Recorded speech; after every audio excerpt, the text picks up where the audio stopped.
titulares. Guías penitenciarios entre los nuevos señalados de Metástasis. ¿Cómo avanza la propuesta de construir retenes para Turi? Correísmo hará procesos contra exasambleístas implicados en corrupción. Gobierno anunció que 45 parques del país serán zonas inclusivas. Familiares de menores que murieron en la tragedia de Pozorja protagonizan escenas dolorosas. Piden crear una reserva marina mundial protegida junto a Galápagos. Y en los deportes, Arsenal sufrió, pero avanzó a los cuartos de final de la UEFA Champions League.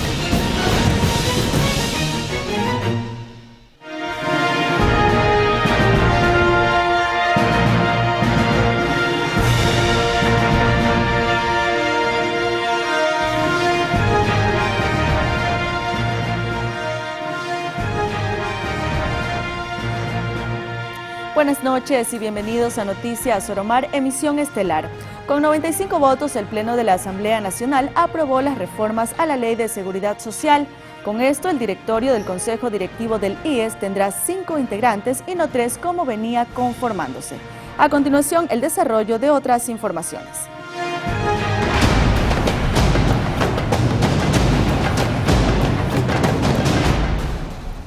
Este martes en la Asamblea Nacional, el bloque de la Revolución Ciudadana anunció que iniciará procesos de fiscalización contra los exasambleístas implicados en los casos Metástasis y Purga. El caso Metástasis y Purga sigue dando que hablar en la Asamblea Nacional. La mañana de este martes, los integrantes de la Revolución Ciudadana, a través de una conferencia de prensa, pidieron que la Comisión de Fiscalización investigue el caso del exasambleísta Pablo Muentes y Ronnie Aliaga, y además a otros legisladores, sin importar a dónde pertenezcan, que hayan tenido denuncias de presuntos actos de corrupción. El legislador Leonardo Berresueta aclaró que este proceso no interfiere con las investigaciones que la Fiscalía realiza en estos casos, sino más bien son complementarias. Este trabajo no tiene nada que ver, y recalco, no tiene nada que ver con el proceso judicial y la investigación establecida en las indagaciones y en las instrucciones fiscales que están siendo llevadas a cabo por la Fiscalía General del Estado. Este trabajo tiene como objetivo establecer las responsabilidades políticas y administrativas de funcionarios o exfuncionarios que, utilizando la calidad de asambleístas o funcionarios legislativos, de ministros, de funcionarios de cualquier índole, o utilizando el nombre de instituciones, hayan interferido o influenciado en la toma de decisiones de la Administración de Justicia. De su parte, la presidenta de la Mesa de Fiscalización, Pamela Aguirre, en torno a la crisis que se evidencia en los servidores de justicia, ofreció iniciar un proceso de investigación a la labor del Consejo de la Judicatura y analizar denuncias de repartos de cargos. 30 cargos de asesores, asistentes de asambleístas y familiares de asambleístas fueron contratados por el Consejo de la Judicatura a cambio de votos. Pero esto es solo el inicio de un entramado de corrupción donde los jueces jamás fueron evaluados. Si no existen evaluaciones, si no existe control disciplinario. En este contexto, finalmente Aguirre añadió que pedirá a la Contraloría y a la UAFE un análisis exhaustivo de todas las direcciones de la Judicatura, para conocer qué es lo que ha pasado con sus patrimonios, qué es lo que ha pasado durante el tiempo que han estado en las funciones. Y lo mismo será para los jueces y para los fiscales a nivel nacional. Contraloría General del Estado y UAFE tiene que analizar los patrimonios de jueces, fiscales y de quienes fueron funcionarios de la Judicatura. Para jueces y fiscales a nivel nacional, además de revisión de patrimonios de exfuncionarios. En Quito, Juan Correa Rodríguez, Noticias Soromar. Mientras tanto, la Fiscalía dio a conocer los nombres de 13 nuevos vinculados al caso Metástasis. Además del exasambleísta Ronnie Aliaga, hay guías penitenciarios, un policía, accionistas de empresas e incluso 2 exintegrantes de la Comisión de Pacificación de las Cárceles. Además del ex asambleísta del correísmo Ronnie Aliaga, la excomisionada de pacificación Claudia Garzón y la fiscal de Guayas Yanina Villagómez, que están entre los 13 nuevos vinculados al caso Metástasis, también hay guías penitenciarios, una académica, una policía y accionistas de empresas. En este último grupo figura Juan Pablo Jaramillo Dávila, que fue proveedor de insumos médicos a hospitales públicos de Guayaquil y al momento es procesado por peculado. Su audiencia de juzgamiento será en mayo. Otra nueva vinculada será la policía Doris Oviedo Perito, especializada en finanzas, que actuó en los casos Yunda y sobornos. Además, Marian Delgado Chávez, académica que también integró la Comisión de Pacificación de las Cárceles. Los guías penitenciarios involucrados son Caterín Guaita, que recibió dinero de la red del narcotraficante Leandro Norero, según apuntes recibidos de transferencia a su nombre que constan en el proceso, y Carlos Mendoza, a quien la fiscalía señala por ayudar a Norero durante su estadía en la cárcel. Otro vinculado será Eduardo Rodríguez, socio del prófugo Fabián Camposano alias Yankee, en una empresa de seguridad. Camposano, a su vez, era socio de Norero en el negocio del narcotráfico, según las investigaciones del caso Metástasis. La audiencia de formulación de cargos en contra de los nuevos imputados, que estará a cargo del letrado Felipe Córdoba, se desarrollará en los próximos días. En Quito, Juan Correa Rodríguez, Noticias Oromar. La Autoridad de Tránsito Municipal de Guayaquil se pronunció por el supuesto acuerdo que habría tenido un funcionario del Departamento Jurídico con la ex asesora de la Presidencia de la Corte de Justicia del Guayas e investigada en el caso Purga, Mayra Salazar, para que los magistrados no sean multados por los agentes. La ATM afirmó que tras las investigaciones colaborará con las autoridades pertinentes y respaldará todas las acciones que promuevan transparencia.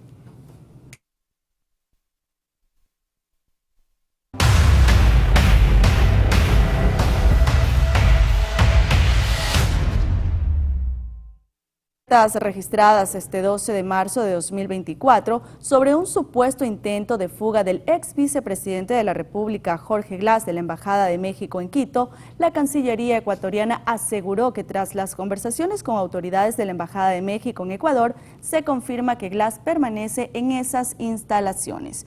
Como antecedentes, desde el pasado diciembre de 2023, se informó que el ex vicepresidente habría ingresado a la embajada tras la orden de la Fiscalía para retenerlo con fines de investigación en el caso Reconstrucción de Manabí por un presunto desvío de fondos destinados a la reconstrucción de las zonas devastadas por el terremoto de 2016.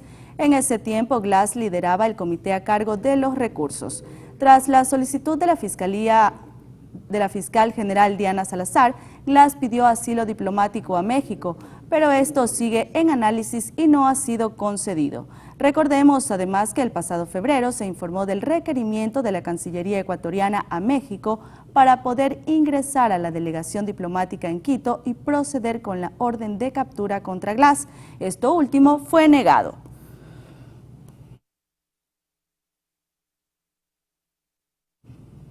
Pasamos a contarles que pese a ser urgente la selección de los candidatos para designar un nuevo vocal del Consejo de la Judicatura en la Asamblea, el proceso está en el aire.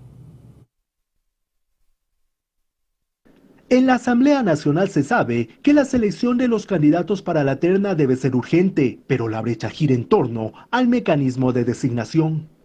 Es que hasta el momento no hay concordancias entre la bancada correísta, la gobiernista Acción Democrática Nacional ADN y el Partido Social Cristiano, quienes han mantenido un pacto en otros temas. Por lo pronto, en la Revolución Ciudadana adelantan conversaciones con otros sectores políticos y con el presidente de la Asamblea, Henry Kronfle. Al interior del legislativo, unos piensan que desde el correísmo deberían plantear los nombres, pero otros piensan que la academia debería ser la encargada. Mientras tanto, en el Partido Social Cristiano ratificaron que no propondrán a nadie, pero sí serán rigurosos al analizar los perfiles de los futuros candidatos. En Pachacutic pidieron que la terna no se arme solo con las bancadas que controlan el legislativo, sino que también se tome en cuenta el criterio de las minorías. Señalar que la terna de candidatos al Consejo de la Judicatura que se defina en el Pleno de la Asamblea Nacional deberá ser remitida al Consejo de Participación Ciudadana y Control Social, que luego de evocar conocimiento podría designar al nuevo vocal en un plazo no mayor de 2 meses. En Quito, Juan Correa Rodríguez, Noticias Oromar. Henry Kronfle, presidente de la Asamblea Nacional, participó este martes en la cumbre del Parlaméricas en Washington, Estados Unidos, un foro de debate regional de los temas más importantes para América, como la lucha contra la corrupción, seguridad y derechos humanos. Kronfle también participará de un encuentro con 7 magistrados ecuatorianos de la Suprema Corte de Nueva York para tratar temas de cooperación con la justicia del Ecuador en el marco del conflicto armado interno que atraviesa el país.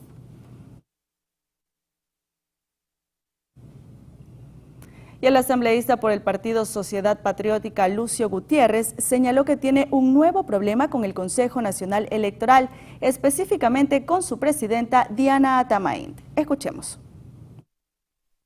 La primera suspensión fue hace algunos años atrás y dijeron que Sociedad Patriótica tenía 2 cuentas bancarias, la cuenta única bancaria y una caja transitoria que fue un artificio que utilizó el ex responsable económico para robarle el dinero al partido. Apelamos al Tribunal Contencioso Electoral y el Tribunal Contencioso Electoral anuló esa decisión del Consejo Nacional Electoral porque es obvio, una cuenta bancaria, como su nombre lo indica, es la que se abre en un banco. Una caja transitoria es algo así como una caja chica, eso no es una caja bancaria, no es una cuenta bancaria. Entonces se eliminó esa decisión. Luego, al año siguiente, el Consejo Electoral nos suspendió un año diciendo que no hemos restituido el dinero robado. Apelamos al Tribunal Contencioso Electoral y el tribunal nuevamente pues anuló esa decisión ilegal.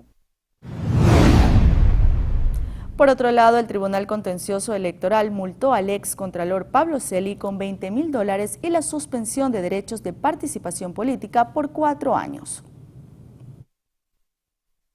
Pablo Celi, ex contralor del Estado, interfirió en el funcionamiento del Consejo Electoral. Fue el fallo del juez y el presidente del TSE, Fernando Muñoz Benítez, este 11 de marzo. Esto luego de la denuncia por infracción electoral muy grave, interpuesta en 2020 por Fuerza Compromiso Social, luego de la solicitud de la Contraloría, presidida en ese entonces por Celi, al CNE de que elimine a ese movimiento, además de a Juntos Podemos, Justicia Social y Libertades Pueblo, porque habían incumplido con el número de firmas necesarias para tener su personería jurídica. Según Vanessa Freire, quien lideró la denuncia, aquello interfería en el proceso eleccionario de ese entonces. No obstante, este caso estuvo en trámite debido a que en 2020, Celi planteó ante la Corte Constitucional una acción de dirimicencia de competencia, que fue desestimada por los jueces constitucionales en febrero pasado. Con ello se divulgó el actual fallo este 11 de marzo, en donde se ordena que el exfuncionario pague una multa de 40 salarios básicos, es decir, $20.000, además de perder sus derechos políticos por 4 años. Este no es el único caso en el que se vincula a Pablo Celi, pues el 10 de febrero del año pasado, junto a 10 personas más, fueron sentenciados por delincuencia organizada, en un caso que investiga a Petroecuador y otras instituciones. Yanis Andrade, Noticias. De esta manera nos vamos a la primera pausa comercial, amigos televidentes, pero manténganse en nuestra sintonía porque enseguida volvemos para revisar más información de su interés.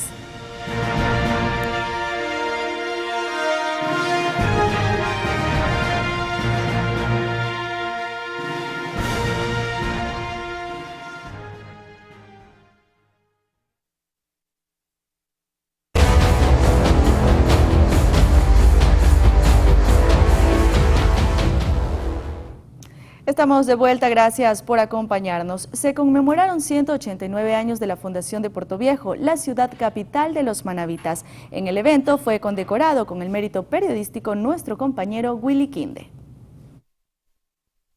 En el Salón de Eventos Bellavista se realizó la sesión solemne por los 489 años de fundación de Portoviejo, que fue establecida el 12 de marzo de 1535 por el capitán Francisco Pacheco. El evento estuvo presidido por el alcalde Javier Pincay, los concejales y la presencia del presidente de la República, Daniel Noboa, así como de autoridades provinciales. Pincay aprovechó para realizar algunos anuncios importantes para la ciudad. Este año esperamos invertir 188.5 millones de dólares en proyectos que incluyen obras sanitarias donde nunca antes había, como es la zona norte de Portoviejo. Uno de los actos más esperados fue la entrega de condecoraciones a personajes de amplia trayectoria y aporte a la sociedad. En ese sentido, uno de los homenajeados fue nuestro compañero Willy Quinde. En el ámbito periodístico, Willy Manuel Quinde Vera. Me siento muy feliz de saber que, bueno, en vida a uno le tienen que reconocer lo que ha venido creando. Creo que hemos luchado desde muy pequeño, hemos trabajado desde muy pequeño en todos los medios de comunicación, hemos venido avanzando de a poco. Ahora estamos en este hermoso canal como es Oromar TV a nivel nacional y me debo primero a Papito Dios, a mi madre, el sacrificio que hizo para brindarme la educación, enseñarme todos los valores y ser una persona correcta en esta vida. Y por supuesto a todos los compañeros, a los colegas, a los medios de comunicación en los que he elaborado y al público que gracias a Dios nos ha aceptado con esta propuesta de dar un informativo de una manera diferente y especial. Finalmente, Noboa felicitó a la ciudad y habló sobre la urgencia en reformas y pidió el apoyo a la consulta popular. Necesitamos reformas urgentes para fortalecer la seguridad, endurecer las penas para los narcoterroristas y generar empleo. No se trata de medir popularidades ni de perseguir intereses personales. Se trata de lo que necesita el Ecuador, lo que necesitan las familias ecuatorianas para tener paz. La consulta popular es el mecanismo para garantizar y mantener todo lo que hemos conseguido en este combate a las mafias narcoterroristas. Juntos construimos el futuro, el desarrollo y fortaleceremos a la democracia. La otra actividad que cumplió en Portoviejo fue en el Parque La Rotonda. Allí dio a conocer sobre la implementación de 43 zonas inclusivas en parques del país. Fabián Santana, Noticias Oromar. Cambiamos de tema. En lo que va de 2024, más de 80.000 personas se han quedado sin empleo en Ecuador. Según el Ministerio de Trabajo, la modalidad que mayores actas de finiquito registra es la de acuerdo entre las partes. Según datos del Ministerio de Trabajo, desde enero hasta febrero de 2024, cerca de 83.315 personas se quedaron sin empleo en el país. Las actas de finiquito se emitieron más al concluir un contrato por acuerdo entre las partes, con 13.635. Por las causas legalmente previstas en el contrato, 3.572. Por la conclusión de la obra, periodo de labor o servicios objeto del contrato, 2.374. Y 2.588 por terminación dentro del periodo de prueba. Pichincha fue la provincia que más actas de este tipo reportó, seguida de Guayas, Azuay y Manabí. Según la cartera de Estado, en 2023 hubo 759.513 actas de finiquito, es decir, 8.790 más que en 2022. En este punto surge la interrogante, ¿quiénes pueden usar el seguro de desempleo? Pues pueden acceder a este beneficio quienes tengan un mínimo de 24 aportaciones, no simultáneas. Las 6 últimas deben ser consecutivas, haber cumplido 60 días de estar cesante y haber cesado involuntariamente en relación de dependencia. Cabe mencionar que a partir del día 61 de estar cesante, hasta un plazo máximo de 45 días posteriores, el usuario debe registrar la solicitud de seguro de desempleo en la página web del IES, www.ies.gov.es. María José Pino Argote, Noticias Oromar. Frente a los atrasos en los pagos del modelo de equidad territorial por parte del Ministerio de Finanzas, la Prefectura de Pichincha revela que la deuda suma más de 17.5 millones de dólares. En un comunicado se detalla que eso afecta los pagos y obligaciones pendientes con proveedores por los servicios que estos ejecutan. Y ahora les contamos que una organización ecologista recorre las aguas de la Reserva Marina de Galápagos como parte de una expedición científica. Greenpeace llamó el lunes a los gobiernos del mundo a conservar las zonas de alta mar y pidió comenzar con la creación de una reserva marina protegida vecina al archipiélago ecuatoriano de Galápagos. El llamado fue difundido en el marco de una expedición científica de 6 semanas alrededor de las islas, para mostrar la biodiversidad marina y recoger argumentos para su conservación. Si se quiere priorizar las regiones más importantes para empezar a trabajar, hay que saber dónde están esos corredores. Hay que utilizar la genética para poder empezar a ver cómo están conectadas determinadas poblaciones de una región a otra, utilizando análisis genéticos, herramientas genéticas. Y eso es parte de lo que se está haciendo. El gobierno ecuatoriano creó en 1998 la Reserva Marina de Galápagos y hoy sigue siendo un oasis de biodiversidad con al menos 2.900 especies marinas, de las cuales el 25% son endémicas, con numerosos delfines, ballenas y lobos marinos. En un intento por facilitar el tránsito de las especies migratorias, Ecuador creó en 2022 la Reserva Hermandad, que conecta a Galápagos con el área protegida de los Cocos en Costa Rica. Pero Greenpeace advierte que fuera de los límites de las reservas, el océano sigue abierto a la pesca industrial destructiva, lo que puede traer consecuencias nefastas para la vida marina. Si no podemos proteger una zona como las Galápagos, junto con otras como Cocos y los corredores clave que las conectan entre sí, una zona concreta por sí sola no podrá funcionar correctamente. El año pasado, 80 países firmaron en la ONU el Tratado Global de los Océanos con miras a proteger la biodiversidad en aguas internacionales, pero solo Chile y Palaos lo han ratificado. Con flora y fauna únicas en el mundo, Galápagos es un cotizado destino para turistas y científicos que no dejan de sorprenderse de su riqueza biológica. En 2019 el mundo celebró el hallazgo de un ejemplar de la especie de tortugas gigantes Chelonoidis fantasticus, que se creía extinta hace más de 100 años.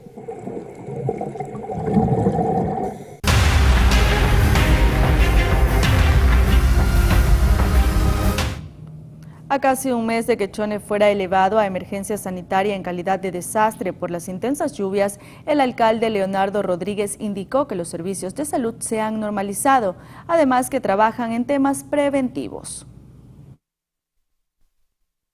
Hemos ido de a poco recuperando la normalidad, si cabe el término, pero todavía nuestra ciudadanía está atenta, está bajo cierto punto también nerviosa porque comprendemos y sabemos principalmente que el invierno no ha culminado. De hecho, el INAMI hizo un reporte el día de ayer que esta semana van a existir precipitaciones en este sector del país y eso pues nos motiva y nos convoca principalmente a estar atentos, a seguir articulados con todas las instituciones que hemos hecho frente a la emergencia que ocurrió ya hace algunos días. El sistema de salud de a poco se ha ido recuperando, el hospital del IES volvió ya a dar sus servicios, entre otros pues la cirugía programada en su instalación principal, teniendo todavía su contingencia en la Universidad Eloy Alfaro.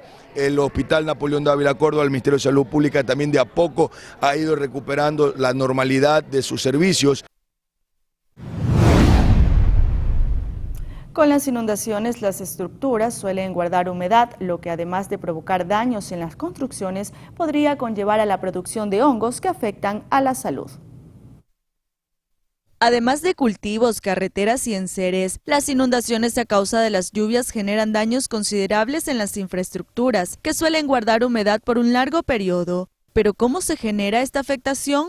Todo el agua que cayó va a comenzar a recorrer y va a comenzar a subir a través de los poros que tiene cada estructura. Una problemática que destruye el hierro. Al momento que destruye el hierro de las bases de las estructuras, se comienza a desprender el cemento. En este punto ya tienes que pensar en derrumbar. El daño no viene inmediato, entre 2 a 4 años. En lugares propensos a inundaciones como Chone o Guayaquil, es mayor el riesgo que corren las viviendas de verse afectadas por la humedad. Ya que estás hablando de Chone, existe ahí un tipo de humedad muy complicada que se llama capa de agua subterránea, algo que ocurre en Guayaquil. Los niveles de agua están por encima de lo que está la ciudadanía, las casas construidas. Entonces, solo con que suba a veces o pase el río muy fuerte, ya comienzan a llenarse las casas. Pero hay otro factor por el que la humedad es un tema preocupante, la salud de quienes habitan en lugares con este inconveniente. Hongos que nos afectan a nivel, primero de piel, nos comienzan a picar, segundo, comenzamos a toser, Para evitar que la humedad dañe las estructuras de las viviendas, lo ideal es que al momento de construir se lo haga tomando en cuenta todos los escenarios, por lo que es recomendable la impermeabilización de los espacios. Sin embargo, para los lugares que ya han sido afectados por el ingreso de agua, se puede realizar el secado de las superficies y, de ser posible, aplicar alta ventilación y hasta calor para evitar daños a futuro. Tania Loor, Noticias Oromar. La gestión de riesgos del municipio del Cantón Babahoyo, provincia de Los Ríos, informó que el fuerte temporal ha dejado 27 personas damnificadas, 7.517 afectadas y 1.514 viviendas con daños, mientras que a nivel provincial se reportan 18.000 personas afectadas y más de 4.195 domicilios perjudicados. De acuerdo con un informe de la Secretaría de Gestión de Riesgos, desde que inició este año hasta el 7 de marzo se han reportado 149 eventos peligrosos en 12 cantones de dicha provincia, siendo Babahoyo el cantón más afectado.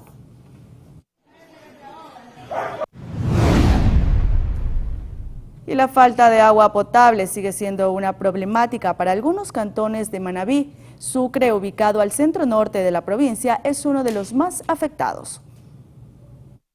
Es agua salobre que nos mandan. A veces nos mandan agua buena, agua salobre. Y usted sabe, a los 15 días que nos mandan agua, tenemos que ver cómo hacemos para lavarle la ropa a los niños, porque aquí tenemos hartos niños.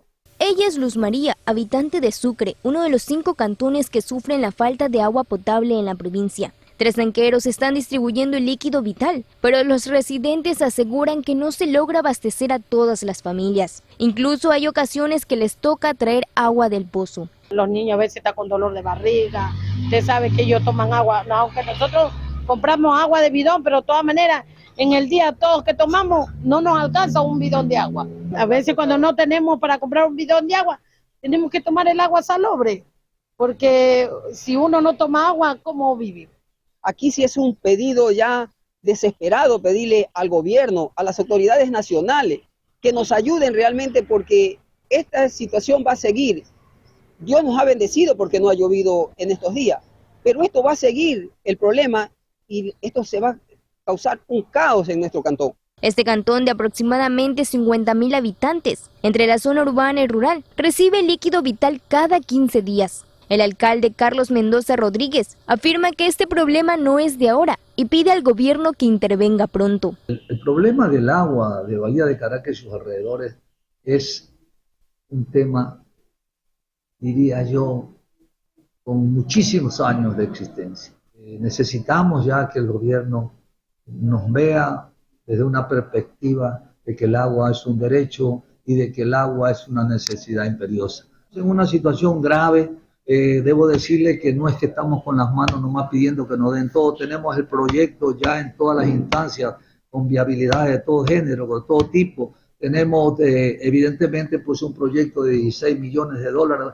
que no los tiene el municipio como un ente que pueda representar un crédito de esa naturaleza. Sin embargo, mecanismos de índole ya asociativo o articulando con el Banco del Estado, es más, el Banco Interamericano de Desarrollo ha entregado una línea de crédito al país de 200 millones, donde está incluido nuestro proyecto en los temas de saneamiento ambiental.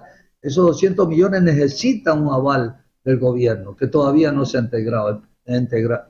Tosagua, Bolívar, Junín, San Vicente y Sucre tienen serios problemas para acceder al agua potable, debido a que la planta potabilizadora de la mancomunidad ya cumplió su vida útil y las bombas son deficientes. Mirly Macías, Noticias Oromar. Pasamos a Quito, donde los comerciantes informales piden al alcalde detener el decomiso de sus productos, ya que incumple con el Código Orgánico Integral Penal.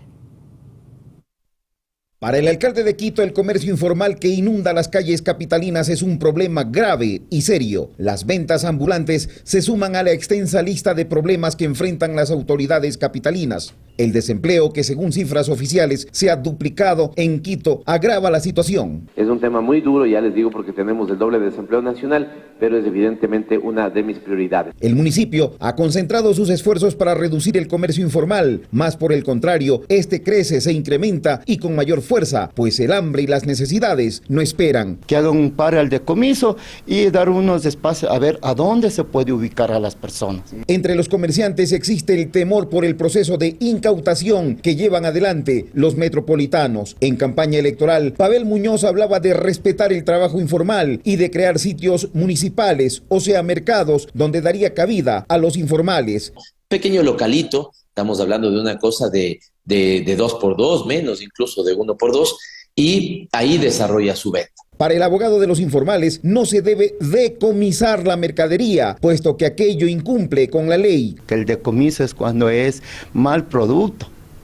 Eso es decomisar. Ahorita están incumpliendo como el COIG, Código Integral Penal, el artículo 189 es como robo que hace la Policía Metropolitana de Control a los especialistas, a los comerciantes informales. Según las cifras que maneja el municipio, en norte, centro y sur de la urbe capitalina existen 17,000 vendedores informales. Una dificilísima situación en la que deberían sentarse ambas partes y llegar a acuerdos para evitar que la Carita de Dios sea un megamercado callejero donde el desorden se imponga y donde las personas con deseos de llevar un pan dignamente a su mesa sientan el acoso de los uniformados. Y en la bahía de Guayaquil se han levantado más de 211 sellos de los 315 módulos que fueron clausurados el pasado 1 de marzo por no cumplir con los requisitos para su funcionamiento. Desde el jueves 7 y viernes 8 de marzo, el municipio de Guayaquil, junto a la Dirección de Aseo Cantonal, Mercados y Servicios Especiales, en coordinación con la Dirección de Justicia y Vigilancia, ya han levantado más de 211 sellos de los 315 módulos de la bahía, que fueron clausurados el pasado 11 de marzo del presente año por no cumplir los requisitos que se rigen para el funcionamiento de este sector comercial. Resaltar que lo que se está buscando es un comercio ordenado y seguro en tan importante arteria comercial de la ciudad de Guayaquil como es la bahía. Según explicó la alcaldía, en noviembre de 2023, la dirección municipal ya había advertido a varios comerciantes que cumplían una ordenanza que regula el funcionamiento de este sector comercial, por lo que Urgiles enfatizó la importancia de estos operativos. Lo que estamos realizando es buscando que cada uno de estos comerciantes se regularicen, presenten y tengan en orden cada uno de esos documentos. En su cuenta de X, Fernando Cornejo, director de Aseo Cantonal del Cabildo, indicó que las autoridades firmaron un acuerdo con las 15 asociaciones de comerciantes de la bahía, quienes se comprometieron para iniciar el trámite de regularización. Los mismos que ya cumplieron con este compromiso han visto cómo sus locales comerciales han sido reabiertos. Me ha ayudado a abrir lo más pronto posible porque fui a hablar personalmente. Agradezco muchísimo porque finalmente voy a poder trabajar. Le agradezco mucho por el ayudo que nos dio. Dentro de los trámites que los comerciantes deben realizar para regular sus locales comerciales, estos son los siguientes: copia de cédula, papeleta de votación, no adeudar al municipio de Guayaquil y no tener antecedentes penales. Son sencillos: la copia de cédula, certificado de votación, certificado de no adeudar. En total, la bahía cuenta con 4.254 comerciantes, es decir, solo el 7,4 fue clausurado. De este último grupo, la mayoría ya inició el proceso de regularización, por lo que su módulo ha sido reabierto.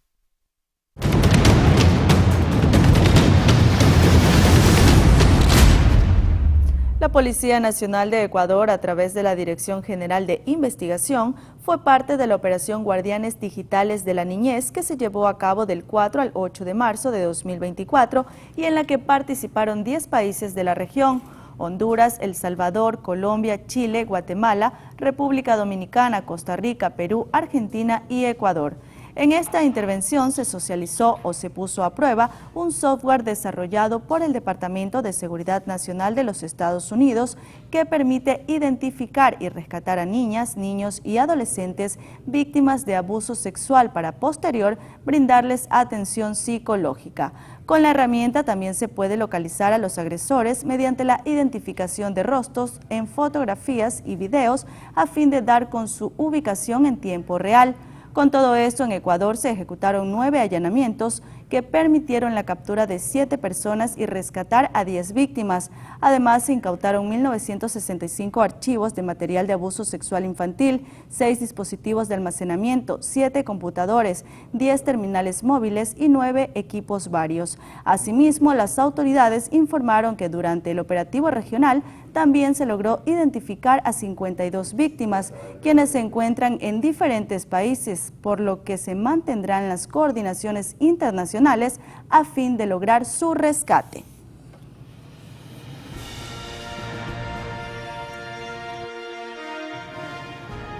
Nos vamos a una nueva pausa comercial y enseguida volvemos para revisar algunos sucesos. No cambie de canal, ya volvemos.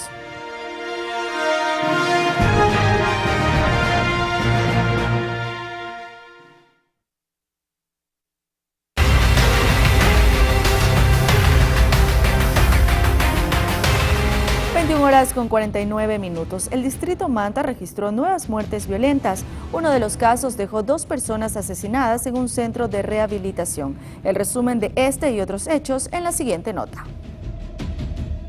Empezamos en Ibarra, provincia de Imbabura, donde un hombre fue asesinado al estilo sicariato.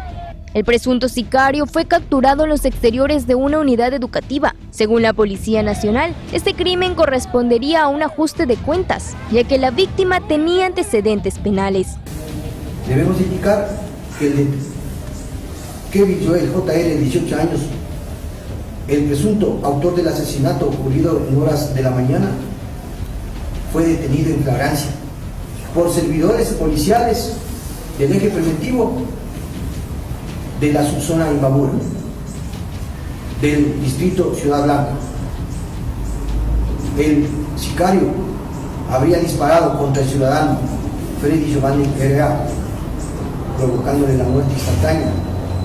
Pasamos al cantón Buena Fe, provincia de Los Ríos. En este punto del país, un hombre que responde a los nombres de Lenín Cedeño fue asesinado cuando se encontraba reunido con un grupo de amigos. Sujetos armados llegaron hasta el lugar antes mencionado y le propinaron varios impactos de bala en contra de su humanidad. Por último, el distrito Manta registró 3 muertes violentas. El primer caso ocurrió en el sector de Jaramisol, del cantón Jaramico, donde un ciudadano identificado como Lenín Emiliano Solórzano, de aproximadamente 46 años, fue asesinado a disparos, mientras que en la parroquia Colorado de Montecristi se dio un doble sicariato dentro de una clínica de rehabilitación. Las víctimas fueron identificadas como Carlos Javier García y Robert Orlando. En horas de la mañana se encontró un carro incinerado en el sector de los Artesanos de Montecristi. Las autoridades ya se encuentran investigando si ambos crímenes tienen relación. Mirly Macías, Noticias Soromar.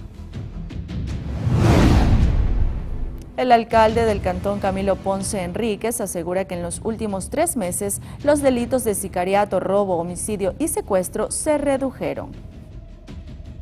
En Azuay, el cantón Camilo Ponce Enríquez parece vivir momentos más tranquilos desde enero pasado con el estado de excepción, bajo el cual se encuentra el país. En estos últimos 3 meses no hemos tenido un solo caso de sicariato, por eso digo, las estadísticas lo demuestran que ha bajado el nivel de robos, de homicidios, de secuestros. Sí, lamentablemente tenían todo eso, pero en este momento estamos tranquilos. Motivos suficientes para respaldar la ampliación del estado de excepción hasta abril próximo, es decir, 30 días más a partir del 8 de marzo. Pues permite a policías y militares intervenir en espacios conflictivos. Y nosotros agradecemos mucho al presidente de la República por esa decisión firme que se ha dado. Agradecemos también al gobernador que ha estado pendiente con los cambios que se han realizado de parte de la Policía Nacional con los militares. Tal es así que el alcalde José Sánchez habla de una aceptación del 95% respecto a su administración y la del presidente Daniel Noboa, al tratarse de un asunto delicado, la seguridad. Desde que entré a la administración municipal el año pasado, 2023, yo hice la solicitud de aumento policial y lo hemos hecho. De 59 pasamos a 159 y eso es mucho para Camilo Ponce Enríquez. Hemos repotenciado lo que respecta a patrulleros para darle el mantenimiento correctivo. Sí, hemos dado para donde se puedan pernoctar los policías también. Hemos buscado un lugar y sí, hemos dicho 1 año podemos sostener porque también tenemos otras obligaciones que cumplir con nuestros ciudadanos y mayormente hasta ahora hemos cumplido como realmente corresponde. Sin embargo, el dato a nivel nacional es que las extorsiones y los secuestros se dispararon, no así los asesinatos y robos. Un paseo familiar cuyo objetivo era la celebración de un cumpleaños terminó en tragedia, luego que 3 menores fallecieran al quedar sepultados bajo una gran cantidad de rocas en la parroquia Pozorja de Guayaquil. Aunque la vida me cueste llorando, llorando, no dejaré de quererte. ¡Ay, ay, ay, ay! Todos nos preparamos para la muerte de nuestros mayores, nunca para sepultar a un hijo. Es que Carlos Matías era la vida misma, hecha música, llena de sonrisas. Hace poco había terminado la escuela y por ello su familia decidió celebrarlo con un viaje a Playa Delfín en Pozorja. El infortunio hizo que la alegría se transformara en horror cuando unas rocas se desprendieron y aplastaron a Carlos Matías y a su familia. Entonces ellos estaban, así como aquella cueva que está allá, estaban metidos debajo de la cueva y lo que vino en ese momento que se desplomó. Dicen que una familia vino de Chongón a festejar un cumpleaños. Entonces, como el día estaba muy soleado, la mamá de uno de ellos decidieron meterse como una cuevita que está a un costado del Delfín. Mientras ellos servían sus alimentos para festejar su cumpleaños, se derrumbó. Muchos vinieron allá a socorrerlos, pero fue un poco tarde porque ya han fallecido ya como 3 personas. Carlos Matías Brand González tenía 11 años e iba a cumplir 12 el próximo 2 de mayo. Junto a él murieron Dasha Oriani Santos León, de 10 años, y la pequeña Kili Rachel Holguín León, de apenas 1 año 10 meses. En el lugar de la tragedia todos aseguran que se hicieron todos los esfuerzos. Y es que los habitantes sienten que la tragedia pudo haberse evitado si el cabildo de la comuna hubiese tomado medidas de prevención. Tenía que haber unos letreros de peligro, una cinta o algo, y eso no lo han hecho. Es más, desde ayer no he visto a uno del cabildo aquí. Podría haberse evitado porque por el lado de allá la semana pasada se pusieron unas cañas y se pusieron como un pasamano, como está en la playa de Engabao, para que el turista llegue pero no se acerque, porque así como se puede desplomar aquí abajo, en la parte de arriba, cuando están viendo, también se puede desplomar. El pequeño James Holguín León ya fue dado de alta del hospital y es un sobreviviente de la tragedia. Marina Elizabeth González Quimí es la mamá de los niños quien recibe atención médica en el Hospital Guayaquil. Al momento presenta triple fractura de cadera, fémur y tibia. Su pronóstico es reservado. Cristian Arias, Noticias Oromar. Y de esta manera llegamos a la parte final de este servicio informativo. Así es, se nos terminó el tiempo, pero siempre gracias por su compañía. Buenas noches.